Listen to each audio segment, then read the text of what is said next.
bit more real, and it almost feels as real as you can get to, as close to live action when it comes to their animated series. I remember, I think growing up, there was one of the Batman animated series was just so real. I thought I was even scared because it felt like it was so close to being actually real that it goes back to the relatable factor that I was mentioning that we've been talking about earlier. That it feels so real that it does give you the kind of chills, and it kind of makes you scared to go to sleep at night because you're thinking, is there somebody watching? Is there somebody that's gonna do something horrible? Is the Joker gonna come in and just randomly grab some random person and just kidnap them because he can?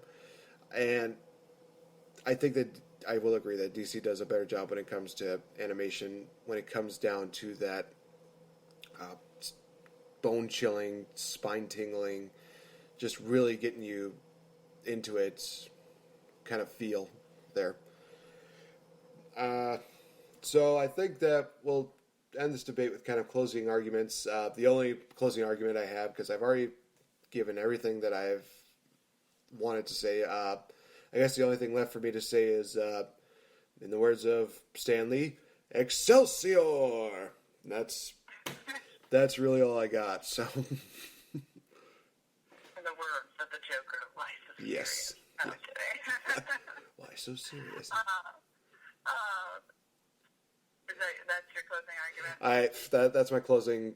That's my closer. Yes. Excelsior with an exclamation point, or is it a period? Is it a question mark? Exclamation point. Excellent. If you want me to lose, then yes, I would put a question mark. Like Excelsior.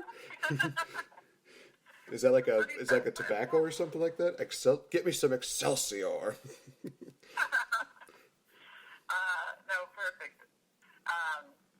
Yeah, I had to just say, in my closing argument, which this could bite me in the butt, but I have to say I really do enjoy just all the mediums and all the things that the comic book series have been able to take over recently. And I mean, every box office hit has been some sort of comic book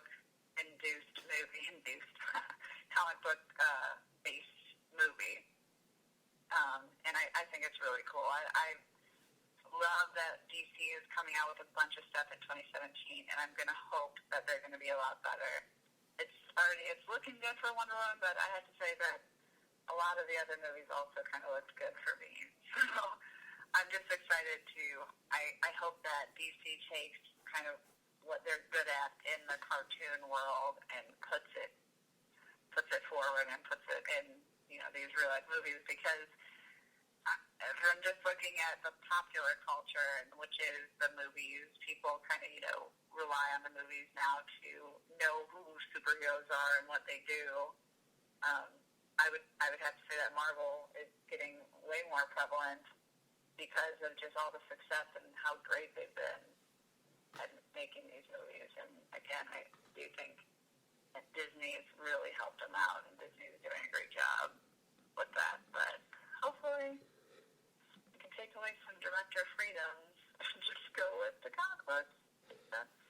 I don't think, again, Stan Lee, like you said, he made an appearance in Spider-Man 3, but I don't think Stan Lee would let stuff fly as easily as some of the things that were in the Green Lantern and other movies that I do not mention right now. Yeah, there's a reason why I didn't talk about that movie, okay? Oh, yeah, exactly. You're like, oh, what is that? Or I think it's funny. Somebody was saying, like, in the Justice League, they're like, well, where is the Green Lantern? Why isn't Green Lantern in there? I'm like, we haven't recovered yet. Someone else can be in there yet. Well, there was the Green Lantern, and what was the other one with Seth Rogen in it? Was it the Green Hornet or something like that? Yeah, the Green Hornet. Jeez. But I don't know if that's a DC movie. I just don't even think that should be even classified as even a superhero movie, because I'm sorry. I don't think it is. I think it's one of those goofy things. Yeah. And it's Seth Rogen. It's really hard to take him seriously nowadays. Anyway, so finally, after being, I feel mentally drained, but that might also because of the immense amount of work that I put into this holiday season. But this Oh, has wow. this has been perhaps one of the most insane, but also one of the most fun debates I've ever really done, because talking about the comic books and hearing both sides really does open up your mind to what exactly everybody thinks about the comic book series, what people might not notice.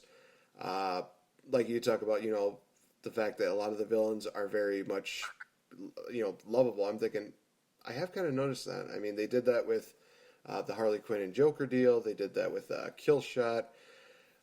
Jeez Louise, I'm trying to remember who else was in the Suicide Squad. Who was the other guy in Suicide Squad?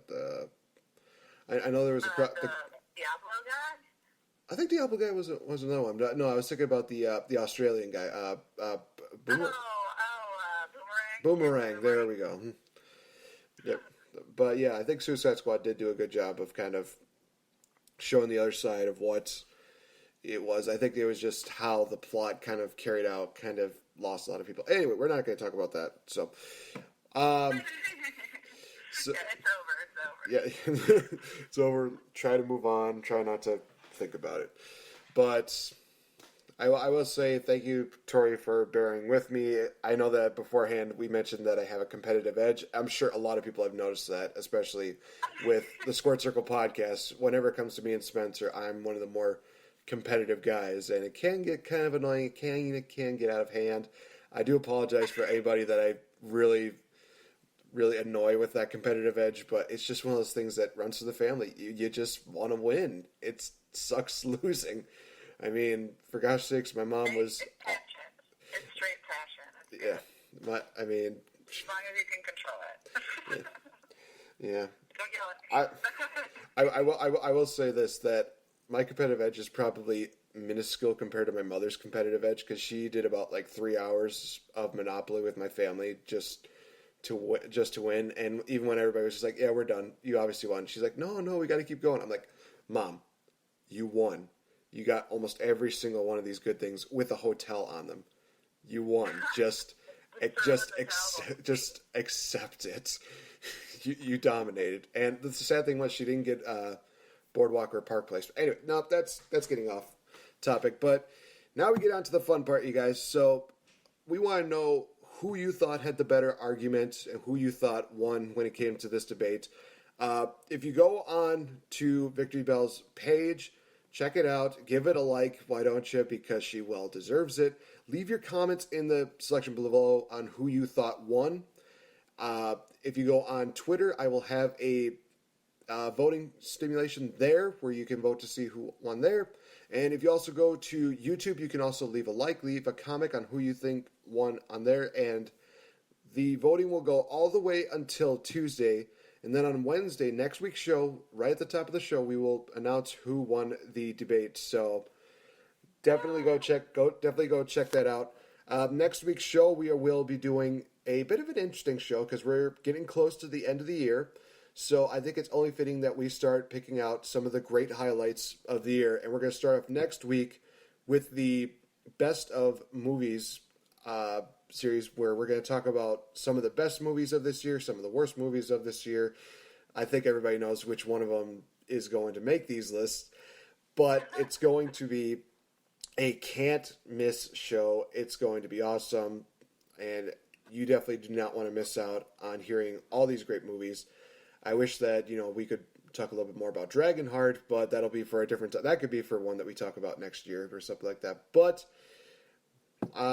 we're going to close the show out with VicTori Belle. Do you have any events that are coming up in December that you need to do a bit of a plug for? Well, actually, this Friday is going to be the first ever party that I'm hosting and emceeing. It's for some of my two of my special friends who actually have their birthday this week. They're Sagittarius, fire signs, so they're crazy people, very fun. And so, in spite of their birthday, I was like, hey, let's throw a huge party. There's usually not many cosplay events that happen in December. So here in St. Louis, and that's why I don't know if we didn't really say where I was today, but No, I'm in St. Louis right now because because I am prepping for this cosplay party, and you guys can get a taste of this party. It's going to be tomorrow, or not tomorrow, which it's Friday, December 2nd. It's going to be hosted by the Archive Music House, which is in Soulard in St. Louis, the awesome neighborhood.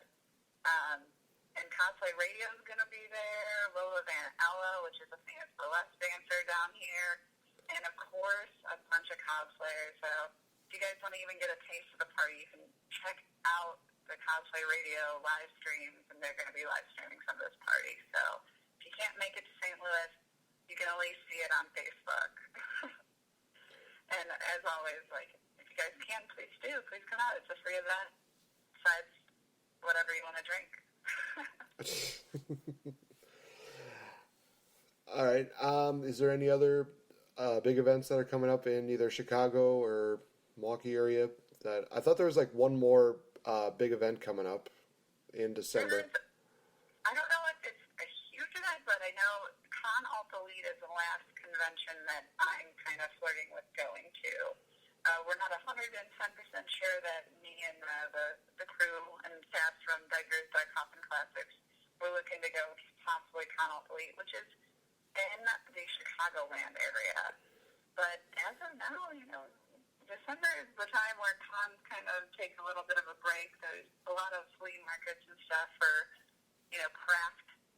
crafty stuff. I know December 18th in the Chicagoland area, there's a Krampus Mart, which is like Krampus is like the evil Santa guy, so it's like an evil crafting fair that we might be showing up at too. But other than that, it's kind of getting into the winter season where we're going to start just doing some costuming and prepping versus actually going to conventions because there's not many around. So yeah, that's all I got to say for promotion.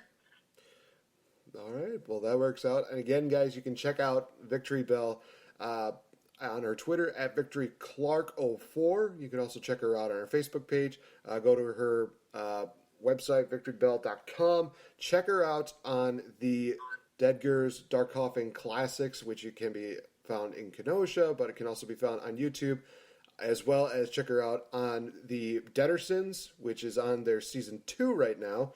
So definitely go check that out. As well as next year, be sure to check out her new series that she's in, City of Angels. That's going to be something I'm looking forward to really seeing. Yeah. So, wow, Nate, you got it down. You're better at promoting me than I am.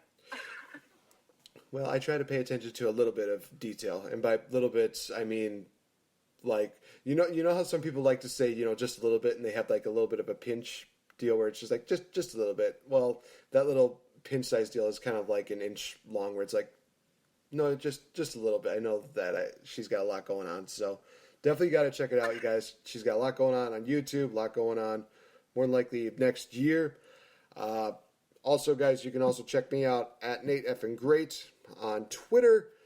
Be sure to also give a like to my good friend Agent Cooper 1989, I should say, Max Beatty. And if you feel like you want to, you can give Spencer Hart a like as well on at Spencer Hart TSC. Friday, of course, we will be having the Squared Circle podcast show in which we talk about wrestling this week, as well as predictions as I defend my title against my good friend Max Beatty. But tonight will actually be a bit of an interesting show because I'm actually going to do a solo show tonight, but I'm going to be kind of venting about some things that have been going on with the world of wrestling, so be sure to tune into that. But other than that, that is going to wrap it up for this edition of Change the F Up. Thank you guys so much for tuning in. Any closing remarks there, VicTori Belle? No, I'm excited. I'm excited to hear your solo show. Ooh. So definitely got a lot of time. You gotta have a glass of water over there. More than likely, I probably will. But geez, I almost forgot. On Friday, you guys, be sure to also tune into the Squared Circle podcast because I have a major announcement that's going to be regarding next week's show. It's going to be a very special show, so definitely tune in to hear that. It's one of those things that I think that everybody's going to really enjoy. But that's going to wrap it up for this edition for the Change the F Up podcast. So we will see you guys next week. Bye-bye.